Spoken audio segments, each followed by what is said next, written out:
ആദ്യം കയറിയ പോലൊരു ഫ്ലൈറ്റ് ആയിരുന്നില്ല. ആദ്യം കയറിയപ്പോൾ 2 റോ ഉള്ളൊരു ഫ്ലൈറ്റ് ആയിരുന്നു. ഇത് 3 റോ ഉള്ള കുറച്ചുകൂടി അല്ല, നല്ല വലിയ ഒരു ഫ്ലൈറ്റ് ആയിരുന്നു ഇത്തവണ സിംഗപ്പൂർ ടു ബാലി പോകാനായിട്ടുണ്ടായിരുന്നത്.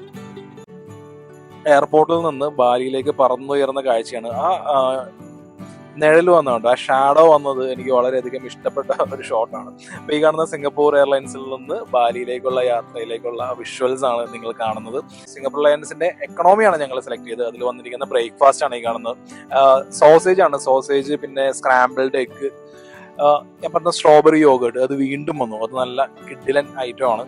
നിങ്ങൾ എപ്പോഴെങ്കിലും ഒക്കെ കയറുകയാണെന്നുണ്ടെങ്കിൽ ട്രൈ ചെയ്യുക. പിന്നെ ടീ, പിന്നെ ജ്യൂസ് തുടങ്ങിയ കാര്യങ്ങൾ. വൈഫ് എടുത്തിരിക്കുന്നത് സ്ക്രാമ്പിൾഡ് എഗ് വിത്ത് പ്രോൺസ് ആണ്. പിന്നെ ഒരു കാര്യം പറയണം, സിംഗപ്പൂർ എയർലൈൻസിന്റെ ഫുഡ്, അവരുടെ ഭക്ഷണം കിടിലമാണ്. നമ്മൾ കാണുമ്പോൾ ചെറിയ ഒരു ക്വാണ്ടിറ്റി ആണ് എന്നൊക്കെ വിചാരിക്കുമെങ്കിലും അത് കഴിച്ചു കഴിയുമ്പോഴേക്കും നമ്മുടെ വയറ് ഫുള്ളാണ്.